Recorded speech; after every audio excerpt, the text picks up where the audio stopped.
And today we'll look at the sad history of assassination of African leaders since the 1960s. Of course, there have been many assassinations, but some of them have stood out. The most memorable, of course, started in 1961 with the assassination of Patrice Emery Lumumba in Katanga. We now know, courtesy of Lude de Vet and other evidence that is in the public domain, that the Belgians and possibly the Americans were intimately behind the assassination of Patrice Emery Lumumba.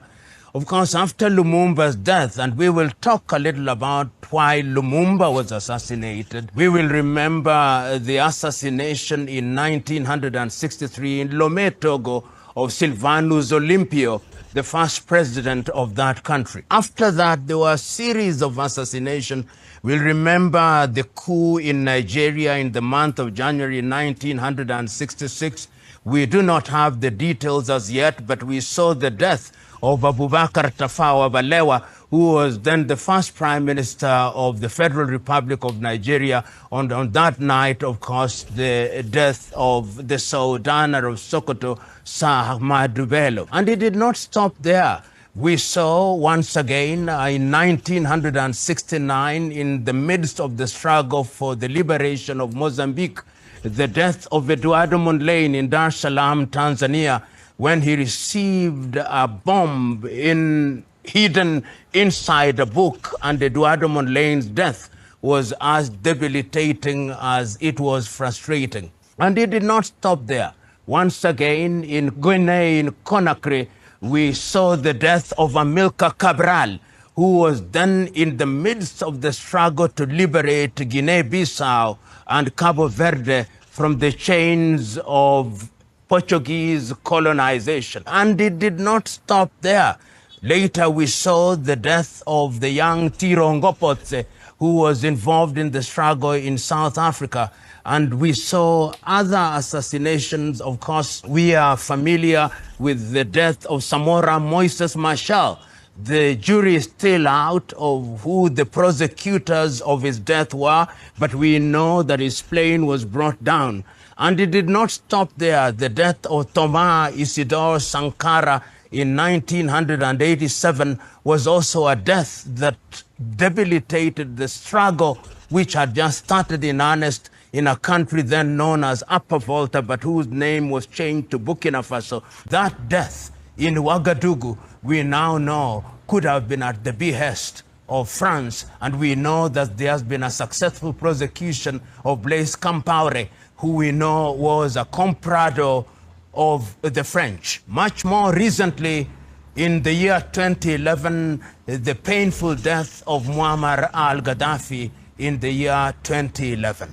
Africa has seen assassinations. Why assassinate them? They are assassinated because at critical times in the life of their countries, they stood out and they were telling the colonizers from the Western world that we were going to ensure that our countries were liberated. Let us start with Patrice Emery Lumumba in 1961. Why was Emery eliminated? Why was Emery eliminated at the behest, as we now know, of Joseph Desire Mobutu, later to become Mobutu Sese Seko? Why was he decimated in the hands of Moise Tshombe in Katanga and his body dissolved in acid? All those who are historians will remember that on the day of independence, Patrice Emery Lumumba was not programmed to speak. The only person programmed to speak was King Baudouin of the Belgians and Joseph Kasavubu, who was the president.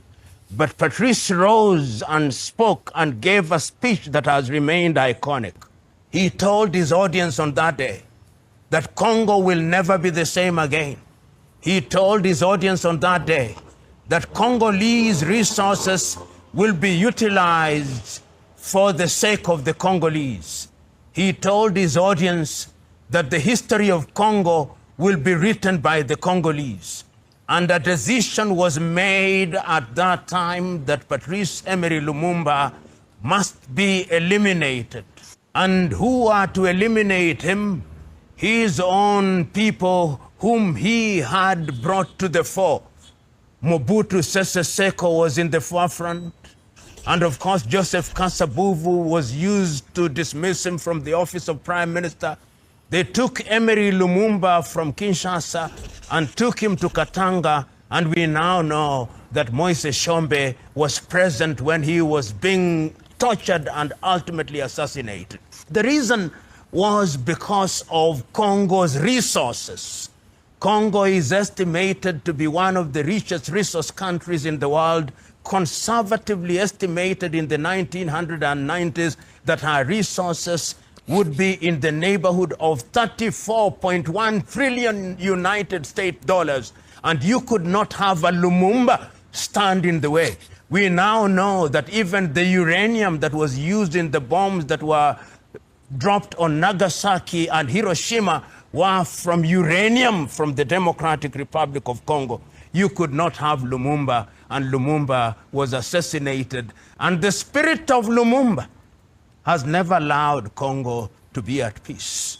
Lumumba died, and Africa, a piece of her, died with Lumumba. Another death was of a great man, Sylvanus Olympio. Togo had just regained her independence, and Olympio was clear that they were going to use that independence to run away from the choreographed independence without independence that had been deployed at the behest of Charles de Gaulle in 1958. And they used Eyadema, and Eyadema said, I shot him myself. After Olympia was assassinated, the control of Togo continued in earnest. Once again, it was the resources of Togo. So it appears to be that anybody who stands in the way of Western powers and their quest and thirst and appetite for resources must be eliminated, and they eliminated Sylvanus Olympio. The Portuguese have always been interesting. They have always stood in the wave of the struggle for independence and have always been quick to do away with anybody who stands in their path of exploiting their colonies. Mozambique was such a colony. And in the forefront of the struggle for the independence of Mozambique was Eduardo Mondlane. Eduardo Mondlane was at the headquarters of the struggle in Dar es Salaam, Tanzania, and so were the others who are fighting and being trained by the Nyerere administration in Tanzania. And they had discovered a way of eliminating these individuals. They sent a letter bomb in Dar es Salaam in 1969, and Eduardo Mondlane was dead. That delayed the independence possibly of Mozambique. Ultimately, of course, Mozambique regained her independence under the presidency of Samora Moises Machel. And I remember this speech of Samora Moises Machel. He said, "Never must Africa say that there is one colonizer who is better than the other. All of them are the same. Some kill you smiling, some kill you sneering, but at the end of the day, you are dead." And when Samora was flying, when they had introduced insurgency in Angola, or rather in Mozambique, to ensure that the independence did not go as it was planned, he was brought down, and his aircraft led to his death when it was brought down. Samora Moises Machel, once again assassinated because he was in the forefront of the struggle for total liberation of his country. And they did not stop there. In Guinea-Bissau, there was a great man, Amilcar Cabral, his nom de guerre, Abel Jassy. While he was in Guinea-Conakry, they murdered Amilcar Cabral, Of course, ultimately, Guinea-Bissau and Cabo Verde regained their independence, but Amilcar had gone.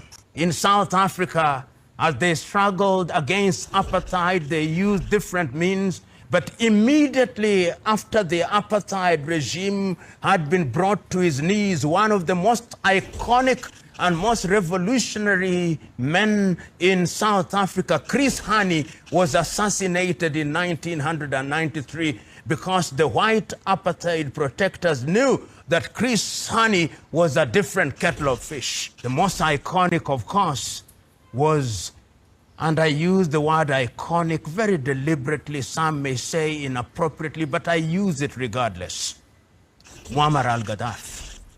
The year is 2011. During that period, we have seen Gaddafi saying the Organization of African Unity is not doing what it ought to do. Let us change it to something else. He convened several meetings in Sirte in Libya, and he funds the African Union. He's saying that we must own our hospitality industry. He builds hotels in different parts of Africa. He says that we must control our oil. He builds different petrol outlets in the continent of Africa. He says that Africa must have its currency. He says that Africa must be free, and they say that Gaddafi must die. Recently, the president of Uganda, Yoweri Kaguta Museveni, narrated to the world why and when African leaders were prepared to fly to Libya to mediate, they were stopped by NATO and they were not allowed to go to Tripoli in Libya because NATO had taken the decision that Gaddafi must die. And Gaddafi died, and when Gaddafi died, we now know the state of Libya. We have different governments in Libya, and Libya is not the same again. The resources of Libya are being exploited. The resources of Libya are not being used for the benefit of the Libyan peoples, begging the question, why is assassination used to undermine Africa? Western Europe, over the years, has been in the business of identifying men and women, particularly men, whose agenda is to move Africa into the arena of total liberation. And when they have identified them, they use their own kith and kin to eliminate them. Assassination has been one of the ways of undermining the continent of Africa. Let us be wary of those who eliminate our brave, our best, that they may destroy the mother continent. Drop your own thoughts in the comment section. For more videos and updates like this, subscribe. See you in my next upload, and bye for now.